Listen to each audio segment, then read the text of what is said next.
Mahalaleel. Mahalaleel. Mahalaleel. Il fait bon d'être parmi vous. Je profite pour un court instant de m'excuser auprès de vous, de m'être éclipsé comme un éclair. Je demande pardon à ceux à qui mon absence a fait du tort. Je remercie Dieu d'avoir fait de moi aujourd'hui son humble servante et son porte-parole. Nous allons lire ensemble Apocalypse chapitre 3, versets 7 à 13. Apocalypse 3, 7 à 13. Écrit à l'ange de Philadelphie, voici ce que dit le Saint, le véritable, celui qui a la clé de David, celui qui ouvre et personne ne fermera, celui qui ferme et personne n'ouvrira.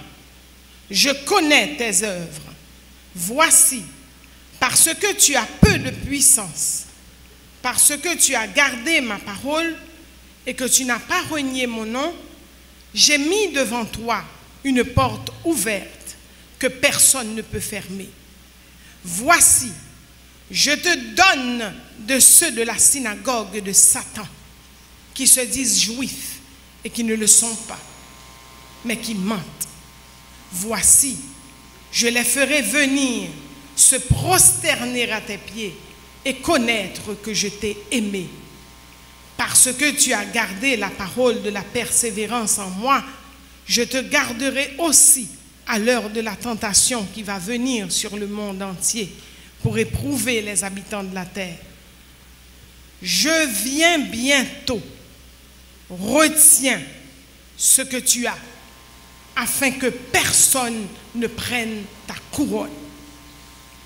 Celui qui vaincra, je ferai de lui une colonne dans le temple de mon Dieu, et il n'en sortira plus. J'écrirai sur lui le nom de mon Dieu et le nom de la ville de mon Dieu, de la nouvelle Jérusalem qui descend du ciel d'auprès de mon Dieu, et mon nom nouveau. Que celui qui a des oreilles entende ce que l'Esprit dit aux églises. Amen. Cette lettre que nous venons de lire est la 6e d'une série de 7 lettres adressées aux églises qui sont en Asie à travers la révélation de Jésus-Christ à Jean, selon Apocalypse 1er, versets 1 et 4. Elle est adressée à l'église de Philadelphie et nous allons ensemble faire connaissance avec cette église. Philadelphie en tant que ville fut fondée par Attal II Philadelphie, roi de Pergame, qui lui donna son nom. C'était une église missionnaire. Sa renommée n'a pas su rivaliser celle des autres églises, car elle était pauvre, mais pure et influente, comme le confirme le verset 8. Ces lettres écrites aux 7 églises d'Asie pourraient être perçues comme des bulletins scolaires distribués aux élèves après une période d'épreuve. Chacune d'elles est une radiographie de l'état spirituel des églises concernées après les épreuves qu'ils ont eues durant leur existence. Dans chacun de ces épîtres, le Seigneur analyse, exhorte, avertit, adresse des reproches ou encourage l'assemblée, comme ce fut le cas pour Smyrne et Philadelphie. Et en conclusion, il promet de distribuer individuellement des récompenses à celui qui vaincra. Il adresse d'abord un message collectif à l'assemblée. Si l'Église ne tient pas compte de l'avertissement reçu, le jugement viendra sur elle. le vainqueur gardant sa récompense qui est une résultante des conditions dans lesquelles il a combattu. Philadelphie, comme toutes les églises, n'était pas parfaite. Pourtant, ce ne sont que des éloges qui ont été proférés en sa faveur par Jésus. Smyrne et elle sont les deux seules églises auxquelles le Seigneur n'a pas adressé de reproche. Voyons ensemble, en étudiant la lettre qui lui fut adressée, ce que l'église de Philadelphie a de si précieux. Le verset 7 nous révèle la nature de l'auteur de la lettre. Voici ce que dit le saint, le véritable, celui qui a la clé de David, celui qui ouvre et personne ne fermera, et celui qui ferme et personne n'ouvrira. En tant que Dieu, Jésus est le saint d'Israël, glorieux en sainteté comme son Père. Sa doctrine est pure et simple, ainsi que son œuvre, le véritable. Il est la vérité. Il est l'essence même de toute la vérité de l'Évangile. Il a la clé de David. Cette clé est le principe de la louange et de la véritable adoration, permettant d'accéder au trésor des cieux. Cette clé désigne l'autorité de Christ sur son Église. Il ouvre par cette clé la porte des cieux par son sang et sa justice et donne à son peuple la liberté, l'audace et la hardiesse d'entrer dans le sein des saints. Et il ferme la porte des cieux à ceux qui ne l'ont pas reçue. Et il la fermera lorsque les noces de l'agneau auront lieu. Ceci démontre la puissance et l'autorité de Christ, l'auteur de la lettre. Lorsqu'il viendra dans sa gloire, rien ne pourra le retenir. Au verset 8, le texte stipule « Je connais tes œuvres, parce que tu as peu de puissance et que tu as gardé ma parole, et que tu n'as pas renié mon nom. J'ai mis devant toi une porte ouverte que personne ne peut fermer. » Tout chrétien désireux que la pensée du Seigneur quant au témoignage collectif de l'Église de Philadelphie soit également leur témoignage doit se poser la question: quelles sont les fameuses œuvres de cette Église qui ont retenu l'attention du Seigneur au point de lui attribuer le prix d'excellence? En dépit de leurs difficultés, les chrétiens de Philadelphie ont fait preuve de fidélité et d'obéissance dans leur service et dans leur adoration à Dieu. Le nom même de l'église de Philadelphie traduit la douceur de l'amour fraternel qui unit ses fidèles étreints par l'amour de Christ. Jésus l'a souligné comme étant le signe distinctif par lequel ses membres imposent la force de leur témoignage dans le monde. Ce sont de bonnes œuvres de patience, de foi et d'amour. Nous retrouvons 4 caractéristiques propres à l'église de Philadelphie, soulignées par Jésus dans la lettre qu'il leur a adressée. Ce sont des caractéristiques indispensables pour l'obtention du prix d'excellence.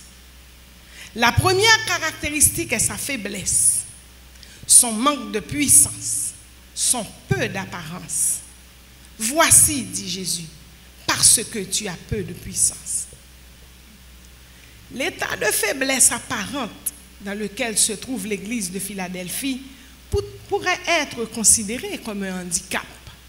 Cependant, aux yeux de Dieu, ce n'en est pas un. L'église compte peu de membres, certes, et pour la plupart, ils sont issus des classes inférieures de la société. Mais elle est spirituellement forte, car la bonne nouvelle du royaume est proclamée et des vies sont transformées. C'est l'occasion pour nous de nous rappeler que l'Église n'est pas un endroit pour les gens persuadés qu'ils se portent bien, ni les illuminés, les contemplatifs, les religieux dans l'âme. L'Église est un hôpital ouvert à tous ceux qui reconnaissent leur décadence spirituelle et morale. C'est un lieu de communion pour ceux qui sont conscients de leurs défauts, de leurs faiblesses, de leur culpabilité, de leurs péchés. Ceux qui sentent le besoin du pardon de Jésus-Christ et qui désirent s'approcher de Dieu et s'améliorer en comptant sur sa grâce. La deuxième caractéristique est la fidélité. Et que tu as gardé ma parole. Grâce à leur bénéfique carence de puissance et à leur faible effectif, ces chrétiens se sont séparés du monde avec le secours du Saint-Esprit. La grâce de Dieu les a rassemblés en dehors du système traditionnel humain. Cette mise à part, ce dépouillement, cette consécration leur a permis de mener une permanente quête de vie de sainteté. Ils se sont appropriés du verset 23 de l'Évangile selon Jean au chapitre 14. Si quelqu'un m'aime, il gardera ma parole. Ils ont pratiqué le psaume 119 en comprenant qu'ils ne seraient heureux que s'ils étaient intègres dans leur voie, que s'ils ne marchaient selon la loi de l'Éternel, que s'ils ne gardaient ses préceptes, s'ils cherchaient de tout leur cœur, que s'ils ne commettaient point d'iniquité. Ils ont compris que Dieu a prescrit ces ordonnances pour qu'on les observe avec soin. Ils n'ont pas voulu s'égarer loin de ses commandements. Ils ont serré la parole dans leur cœur afin de ne pas pécher contre Dieu. Ils en ont fait une profession. Ils sont restés fidèles jusqu'au bout. La troisième caractéristique est la loyauté. Le texte dit littéralement « Tu n'as pas renié mon nom ». Ce qui veut dire que ces croyants demeurent loyaux, quel que soit le prix à payer. Ils n'ont pas fait l'objet d'une chasse organisée, mais l'histoire rapporte que de temps en temps, les autorités romaines mettaient les chrétiens à l'épreuve en leur ordonnant sous peine de mort de blasphémer le nom de Jésus. Philadelphie n'était pas épargnée. Elle continuait pourtant à confesser le nom de Jésus ainsi que son appartenance à Christ malgré les dangers qu'il courait. Ils ont respecté la doctrine de Christ. Ils ont respecté sa personne. Ils n'ont jamais renié son nom. En conséquence, ils ont eu des martyrs. De toute façon, on peut être sûr que ces croyants fidèles ont subi des affronts, des moqueries et qu'ils ont été écartés de toute possibilité de promotion sociale. La quatrième caractéristique est la persévérance. Parce que tu as gardé ma parole de persévérance en moi. Philadelphie a souffert les afflictions, les reproches, les persécutions, mais elle a gardé la parole de Christ dans son état pur, sans compromis ni corruption.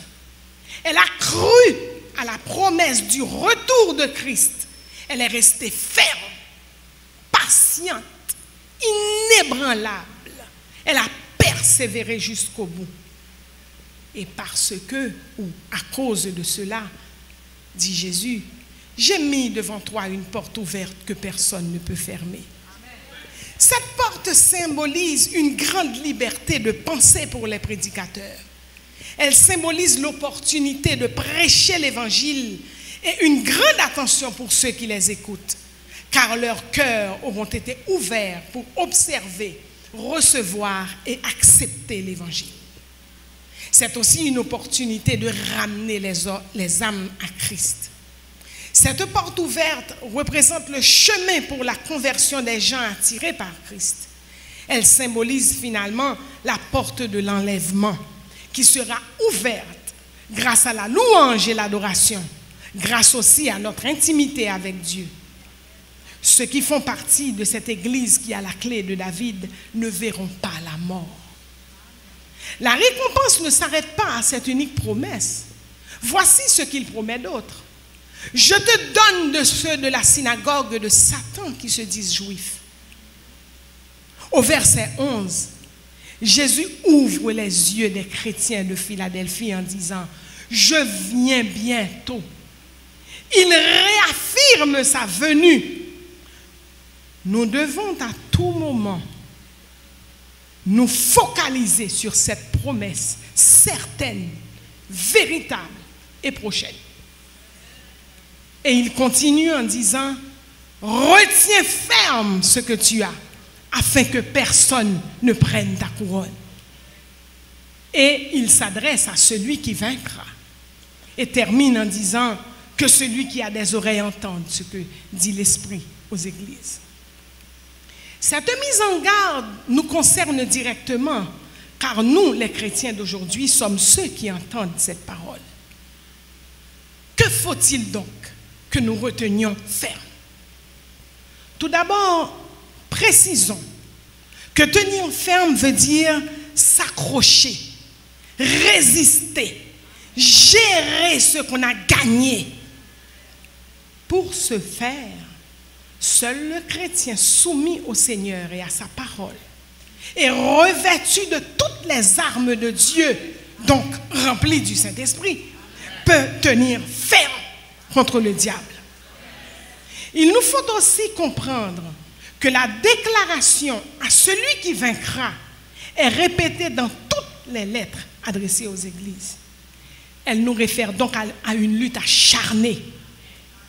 Il est donc clair que la vie chrétienne est une vie de combat perpétuel et une couronne est réservée aux vainqueurs. Nous devons combattre nos pensées impures, nos doutes, nos frayeurs et nos craintes afin de garder le calme et la paix de Christ en nous. Nous devons combattre contre la chair qui doit impérativement mourir et nous permettre de retenir le Saint-Esprit afin qu'il demeure en nous. Nous devons mener le combat du monde qui s'acharne à nous ramener vers ce que nous avons rejeté pour retenir la parole de Christ et la pratiquer. Nous devons mener le combat contre le diable qui rôde autour de nous, cherchant à nous dévorer comme du froment, afin de garantir notre réservation pour le festin des noces. Nous devons toujours être équipés, revêtus en permanence des armes spirituelles pour ne pas perdre ces combats, afin de vivre une vie chrétienne victorieuse et préserver précieusement notre couronne.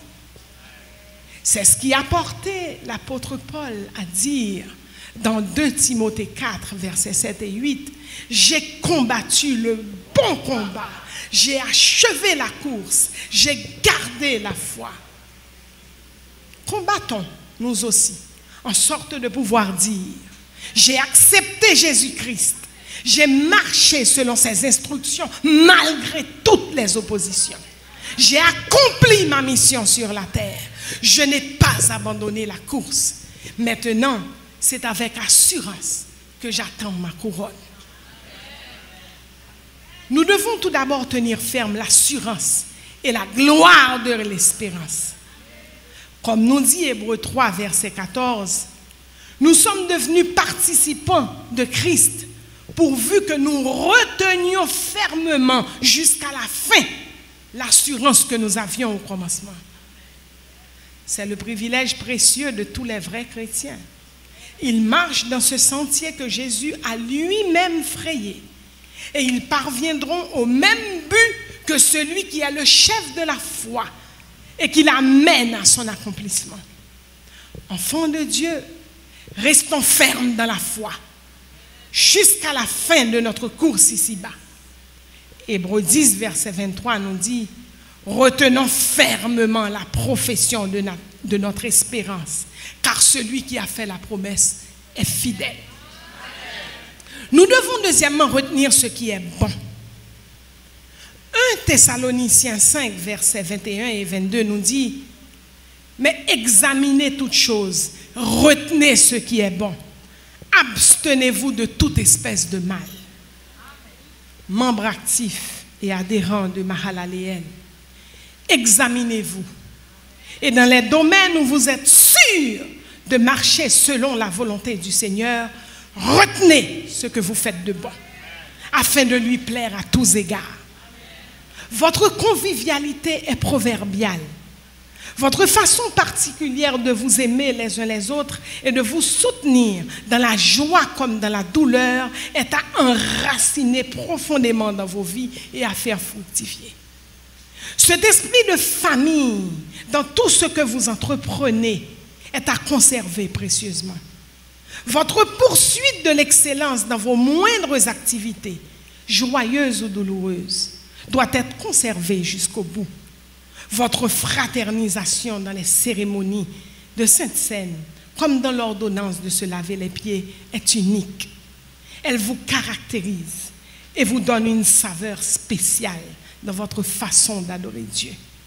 Il est certain que votre façon de faire monter les louanges vers Dieu vous ouvrira bien des portes. Retenez ferme toutes ces choses. Afma, votre sororité et votre inconditionnel amour les unes pour les autres vous ont permis de rester soudés pendant 15 ans. Tenez ferme. Votre cœur de femme, de sœur, d'épouse et de mère vous a valu l'affection, le respect et l'amour de toute l'assemblée. Ce sont des choses à retenir fermement tout le long de votre parcours. Votre adhésion au credo de Mahalaleel et votre consentante soumission envers vos dirigeants et la hiérarchie complète de l'Église est à conserver et à pérenniser car elle facilite votre formation au sein du groupe. La sœur Agathe et moi sommes reconnaissantes à Dieu pour vous. Nous devons enfin retenir ferme après avoir tout surmonté jusqu'à ce que le Seigneur vienne. Nous devons nous montrer fidèles et ne pas craindre les persécutions qui nous poursuivront jusqu'à la ligne d'arrivée, la porte du ciel. L'apôtre Paul sentait constamment le grand besoin de prière des saints et il les réclamait souvent. Il disait que les intercesseurs demandent dans leurs prières que la parole soit proclamée afin que les serviteurs du Seigneur soient délivrés des hommes insensés et méchants. Ainsi seulement, nous ferons partie des vainqueurs.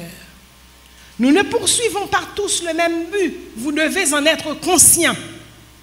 Dans ce sens, Philadelphie fut, à juste titre, appelée l'église du réveil. Si quelqu'un me sert, qu'il me suive. Et là où je suis, moi, là aussi sera mon serviteur. Si quelqu'un me sert, le Père l'honorera, disait le Seigneur à ses disciples, dans Jean 12, verset 26. Le Seigneur annonce une récompense individuelle et particulière à ceux qui ont fermement retenu ce qu'ils avaient reçu de lui. Les couronnes promises par le Seigneur n'ont rien à voir avec cette pièce d'or sertie de pierres précieuses que portent généralement les rois de la terre. Les couronnes dont fait mention le Seigneur sont des diadèmes, des stéphanos, qu'il nous a lui-même préparés pour récompenser notre victoire dans les divers combats que nous avions menés en traitant durement nos corps. Il a lui-même été couronné d'épines afin de nous offrir l'opportunité d'être coiffés des différentes couronnes dont il nous parle dans les Saintes Écritures. Il s'agit de la couronne inflétrissable de gloire qui est la marque du céleste, là où résideront les sauvés. Elle sera donnée à la venue du souverain pasteur, nous dit 1 Pierre, chapitre 5, verset 6. Il s'agit de la couronne de justice qui symbolise la rétribution de la part du juste juge, selon 2 Timothée 4, verset 8. Il s'agit de la couronne de joie qui nous fera découvrir toutes les merveilles de Dieu et les délices éternelles qu'il tient en réserve pour les siens, comme nous le dit Apocalypse 21, verset 4. Il s'agit de la couronne incorruptible qui est d'une intégrité absolue. Ni le temps ni les circonstances ne peuvent l'altérer ou l'endommager, selon 1 Corinthiens 9, verset 25. Il s'agit enfin de la couronne de vie que le Seigneur a promis à ceux qui auront patiemment supporté la tentation. Ils la recevront après avoir été éprouvés, selon Jacques 1, verset 12. Pour les saints comme pour les incrédules, ce sera le moment des rétributions. Il sera sur le trône. La manifestation des croyants aura lieu au tribunal de Christ, nous confirme 2 Corinthiens 5, verset 10. Les incrédules, pour leur part, paraîtront devant le trône blanc. Ils seront jugés selon leurs œuvres et dans de telles conditions condamnés, selon Apocalypse 20, verset 12. La récompense des croyants est liée à leur fidélité et à leur fermeté durant leur service pour Christ et en tenant compte des capacités confiées à chacun. Nous terminons notre réflexion avec cette exhortation de Jésus lui-même dans Apocalypse 2, verset 25. Seulement, ce que vous avez, tenez-le ferme jusqu'à ce que je vienne. C'est Jésus qui parle ainsi. Il vient bientôt. Ne faites pas comme les incrédules qui disent « Mon maître tarde à venir » et qui négligent ce qu'ils ont durement gagné. À l'instar des vierges sages, je vous invite à tenir vos lampes prêtes. Retenez ferme ce que vous avez. Amen.